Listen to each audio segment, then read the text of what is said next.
I telling each, made your family members have free school. Made your family members have free school. Your nephews, your children, your aunties, your friends, your mosque members, your church members. But for Kenofrata, they would have been home.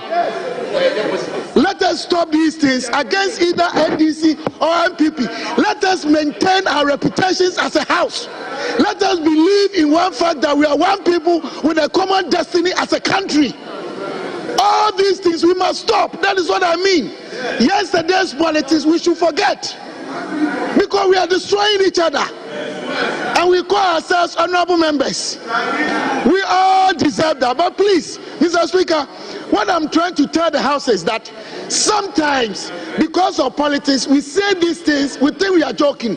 But those out there, they believe in what we say, and they disrespect all of us. Let us protect each other. Let us keep the dignity of this House intact and portray to the people out there that, yes, we have changed. Mr. Speaker, I am ending by telling each and everyone, especially my brothers and sisters from the other side, to repent. To repent. These behaviors must be stopped. We don't do that to ourselves. Look at the leader, we are all respectable members, but because of politics, I should call you thief, you are this, you are that, and when you go out there, you want people to respect us. I think this... After this fufu and pepper soup, we are all respectable members, but because of politics, I should call you thief, you are this, you are that, and when you go out there, you want people to respect us. I think this should be the last time for all of us. Let us show love and constructive discussions. Constructive conflict. Conflict C type, not A type. All members conclude. Mr. Speaker, in conclusion, I would like to re-emphasize the point that... Thank you very much.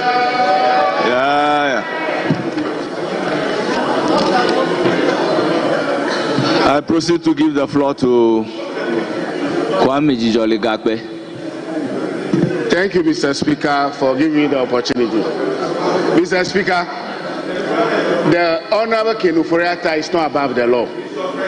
He is not above the law. And then when the special prosecutor, they read the statement today, he is talking about the cathedral. They mentioned cathedral issue. They mentioned SML issues. Those are the issues the special prosecutor is investigating.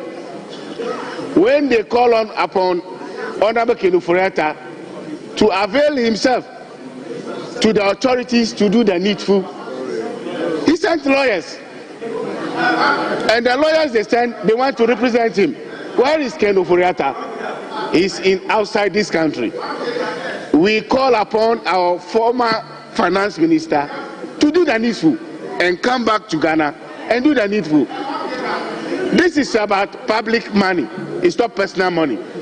He's not above the law. The security agencies went to the house lawfully. What we should be looking at is that we should inquire as a house whether they have search warrant to go to Honorable Kenuforiata's home. What we should be looking at is that we should inquire as a house whether they have search warrant to go to Honorable Kenuforiata's home. It's not about wearing white dresses. So nobody is above the law. When you hold public office, you need to be what? Accountable. The day of accountability have arrived. We were in this country. John Jinapo's home was raided. Former Attorney General's home was raided by the military people. Members were invaded in this chamber. At that time, we don't have the locus to say and condemn it. Today we have the moral temerity, the audacity to say that it is wrong. You have the moral ground to talk. You didn't know the day of reckoning will come today. Here we are. Now here, karma. This is what we call karma. Karma is real. Those days where even members of parliament are being chased. They can prevented. They can't even do the dutiful duties.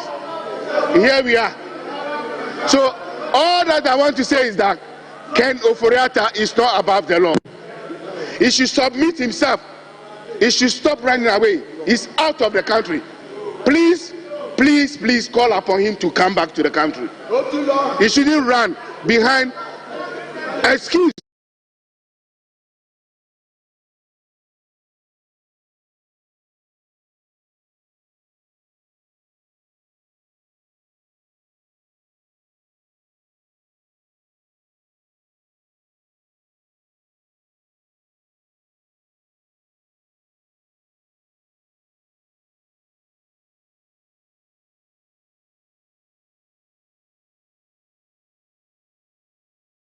Of medical condition, and he will not come.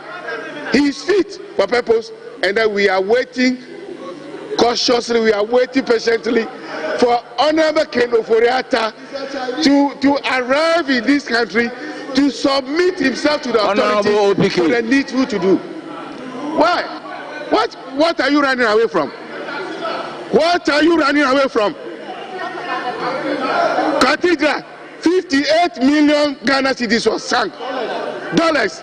$28 million. $58 million.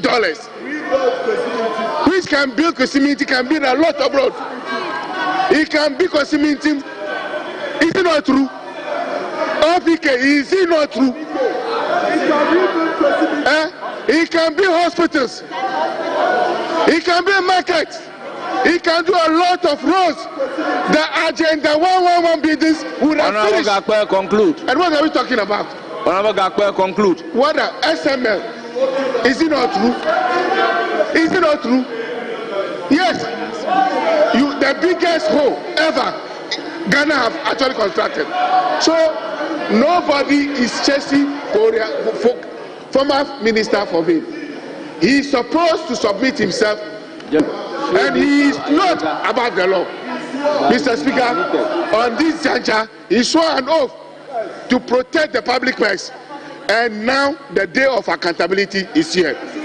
So he should just commit himself. Thank you very much for giving me an opportunity. Now, leadership of the House.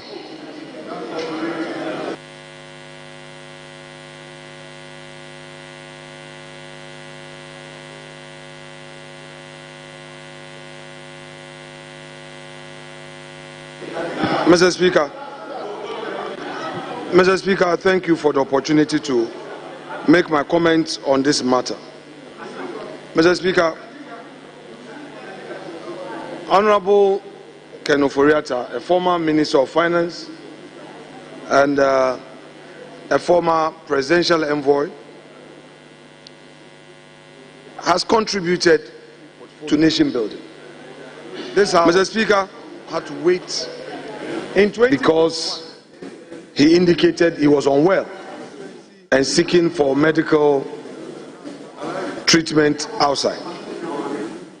Mr. Speaker, in fact, when he even came, he was the only minister that his vetting took 2 days, and in between, this House indulged him to enable him take some break, to enable him proceed with his vetting.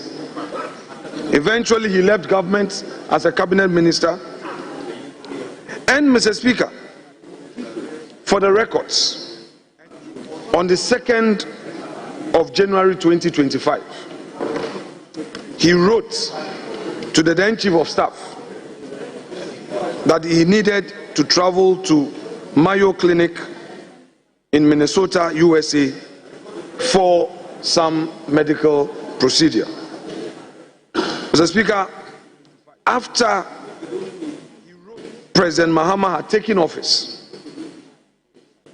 he again wrote to the current Chief of Staff in a letter dated the 22nd of January 2025,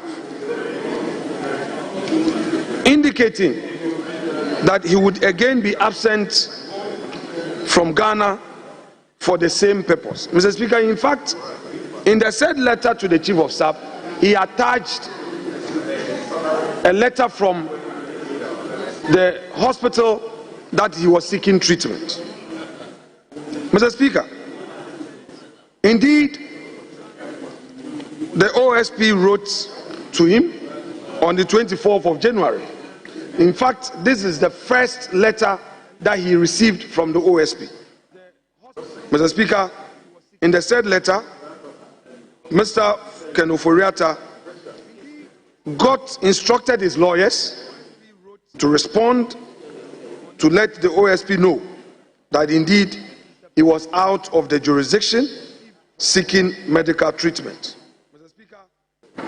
Mr. Speaker, what happened yesterday by state security operatives must be condemned by all of us.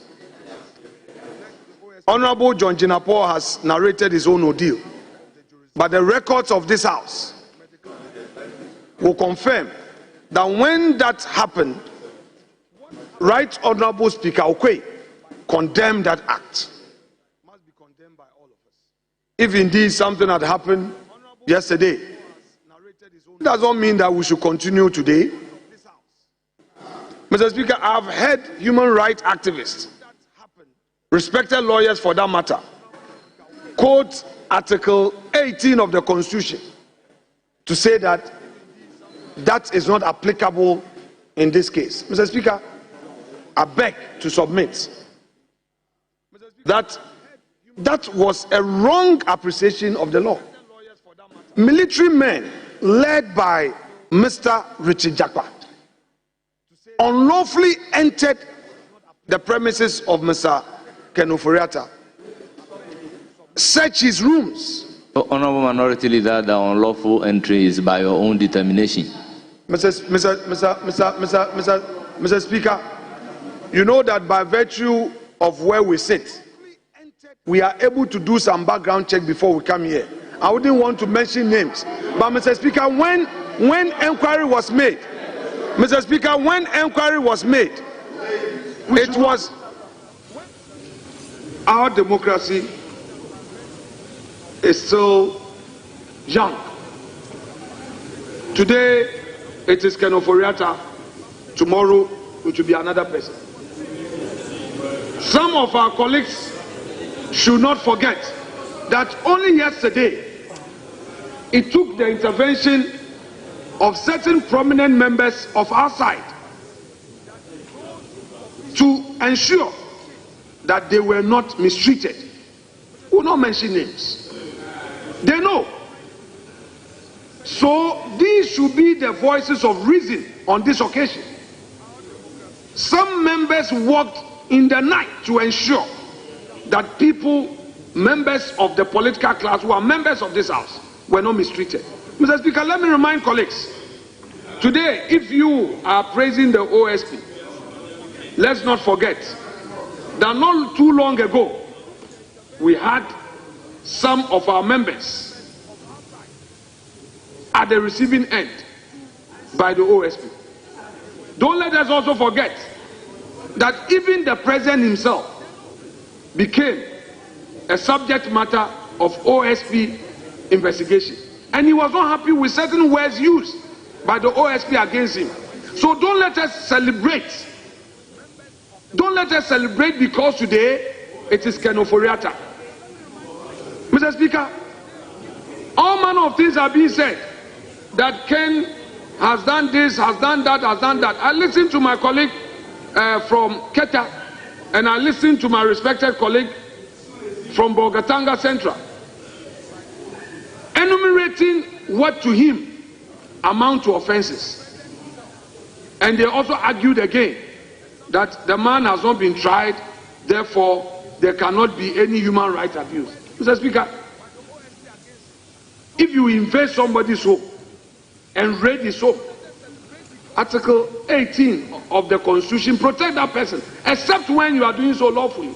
On this occasion, there was no such law. There was no such law supporting their actions. So they shouldn't be here happy with it. These 4 years will soon come.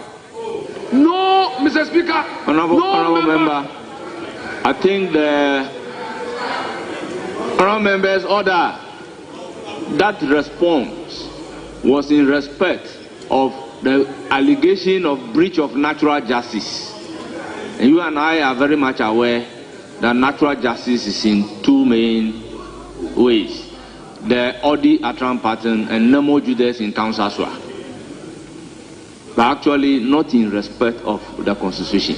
The statement states there was a breach of natural justice.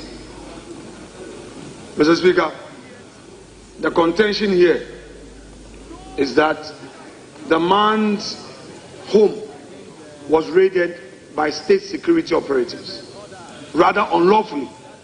And I dare contend that that conduct was unconstitutional. That is my respectful submission, Mr. Speaker. Mr. Speaker, I have done a lot of follow-ups on this matter,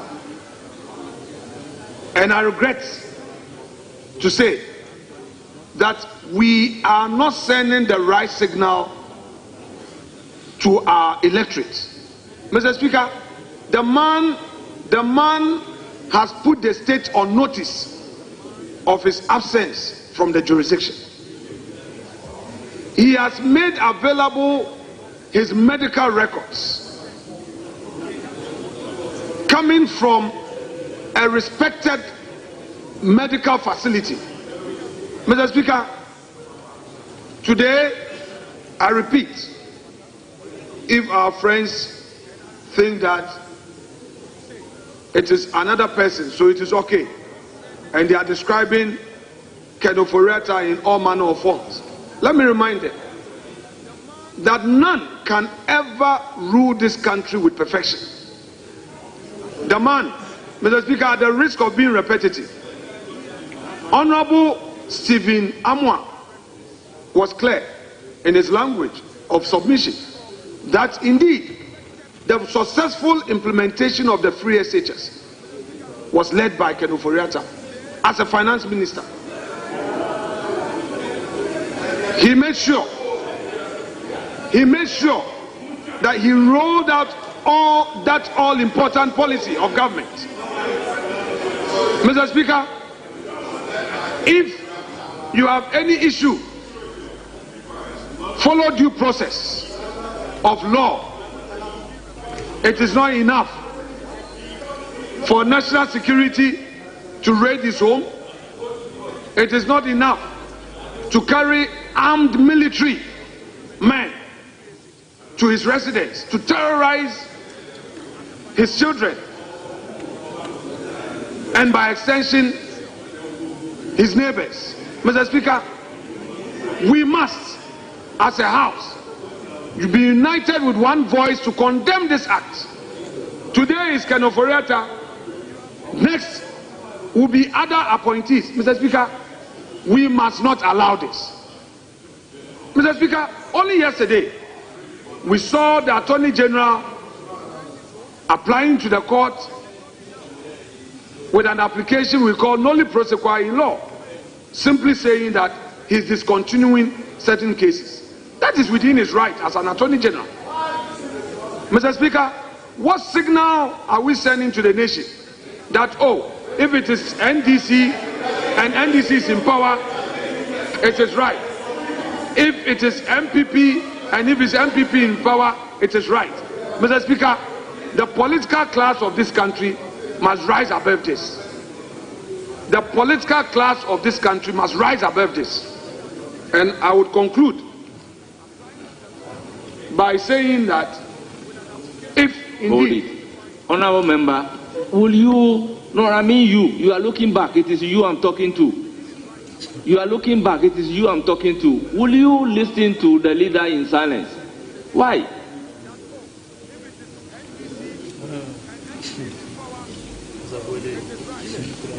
Leader, continue.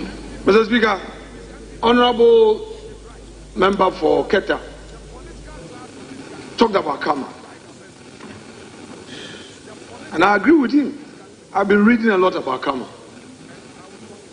The wheels of karma indeed grind slowly, but with great surety. You have quoted it today. Enjoy it whilst it lasts.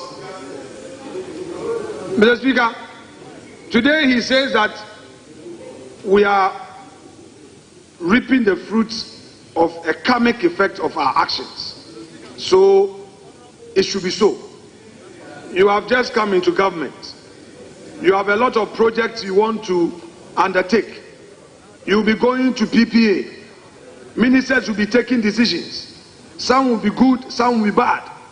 You roll out policies for Ghanaians to benefit. Some will pay, some will not pay. You would engage the business community. So bear in mind that this karma you have just referred to, 4 years from today, we may. You can even call it 50 years. 50 years, 60 years. So let us solve the problem now.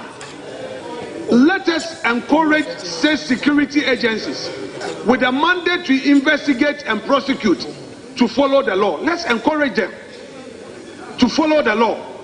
Honorable Nitiwu, in his submission, was being very emotional because just a week ago, he had to invite the leaders to intervene. Some and the clerk. Some people calling themselves state security operatives chased him, his car, a former defense minister. And when they saw the car papers, they now realized that whatever the information they had was wrong. A colonel had to come, and when he questioned them, that who sent you, they could not mention. So when we give certain wrong signals, some of those people at the lowest level take advantage to harass people, and even senior members who give order, when they realize that it is wrong, they are unable to even own up. Honorable Nitiwu, a former defense minister, suffered this just a week ago. It took the intervention of leadership and the clerk to parliament to sanitize the situation. Is that what we want? Is that what we want? Mr. Lord Comey, his house was raided. They searched his house, took away all his cars, and after 3 days, they said, we are sorry. They brought the cars back. Is that how we want to govern the country? Mr. Speaker,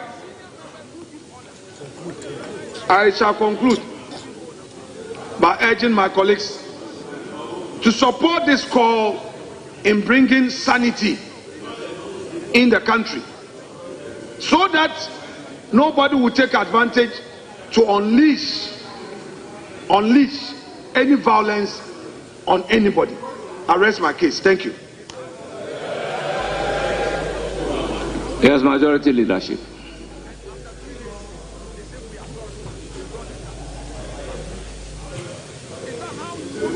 Mr. Speaker,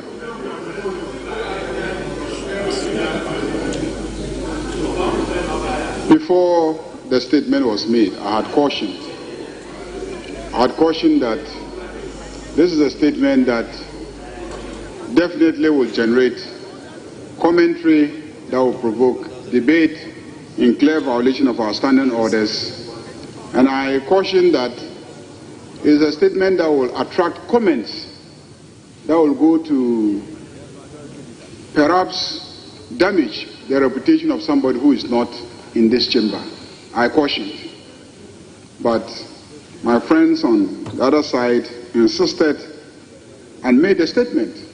Mr. Speaker, if you are a believer in the rule of law and you know the law, you know that if you claim that somebody has improperly searched your house or your property, you go to court.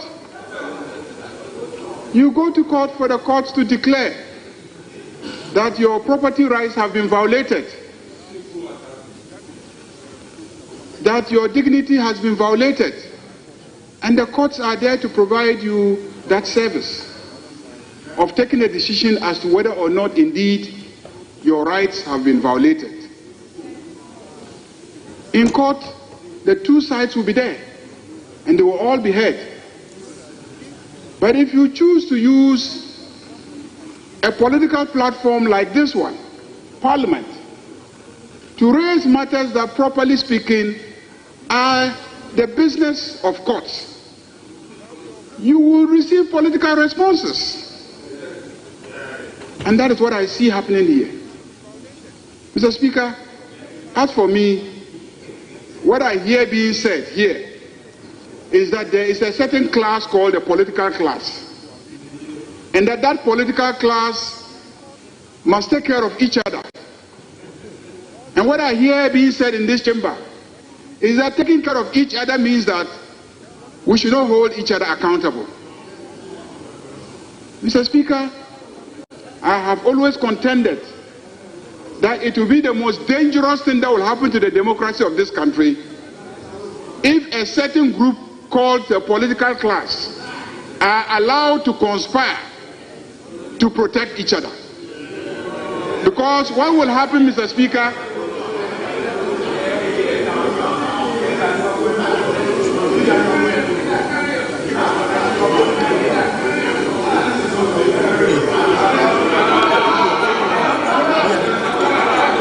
Honourable members, order. Mr. Speaker, I am saying what I hear. What I hear. There has been several referrals to a group called political class. Did you hear that or not? Several times there was a referral to a group known as a political class. And several times a call on members of the political class not to do this to each other. And what do we mean by let's not do this to each other? Let's not, when there is a change in government, try to hold each other accountable this way or that way. I take a position that, indeed, the reason why the voters go and vote for one political party as against the other is so that they will come and hold each other accountable. The day that we stop holding each other accountable, that will be the day the electorate will lose confidence in this democracy. And when they lose confidence in this democracy, that is the end of democracy in Ghana. So we must hold each other accountable. When we vote for a new party and the party come, they owe a duty to those who voted them to hold those who have been taken out accountable. As for how they do it, it should be a matter of following due process and the law. Let's talk about noli prosequi. I heard somebody mention noli prosequi. And withdrawal of prosecutions. Mr. Speaker, if the state of Ghana, if the Republic of Ghana prosecutes a citizen for 8 years and is unable to convict that citizen, then there's a problem. There is a problem. How can the state mount a prosecution for 8 good years with all the resources at the disposal of the state and yet not be able to convict that citizen? Or at least get a ruling on that citizen. Either you are guilty or you are not guilty. So when you are unable and you try somebody for 8 good years, 8 good years, and you cannot secure a conviction,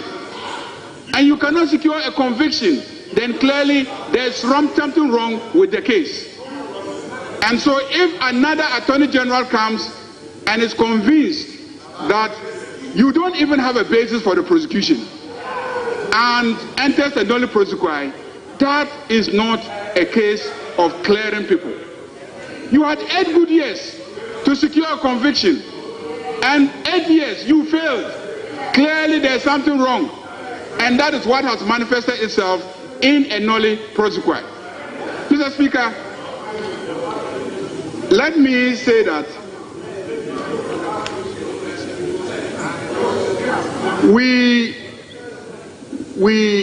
I cautioned against making the statement because I didn't want us to go into a situation where we'll be making unfair comments about somebody who is not in the chamber to defend himself.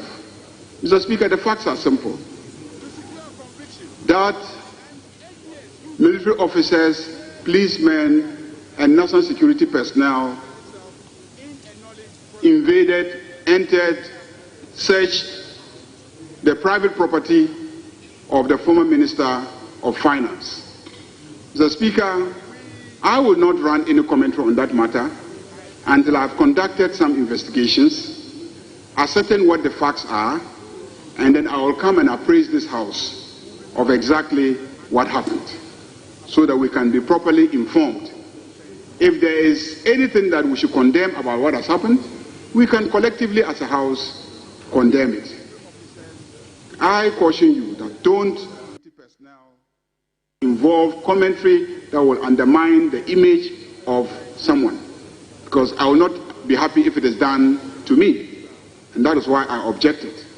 And so I'm not going to join colleagues to comment on the statement, except to add that the Office of Special Prosecutor has been severally mentioned. This was an office that was established to investigate and prosecute alleged cases of corruption and abuse of office by public officers. They have indicated that in this instance, they are investigating the former finance minister for two stated matters that they are investigating, which is matters relating to SML. I'm sure you are all aware that it was a big issue in this country where it is alleged that there was some corruption scandal relating to revenue assurance contracts awarded by the Minister of Finance and the GRA to SML. And then secondly, there's this big issue of the National Cathedral, which we all know the story of, that some monies were paid for work that is supposed to have been done there, and it is alleged that the work has not been done. So the Special Prosecutor is seized with the matter, is investigating the matter, and wants the former finance minister to appear before them for some investigation. They indicate that there are two other matters they are investigating, but they haven't indicated exactly what those two other matters are. So, Mr. Speaker, let's be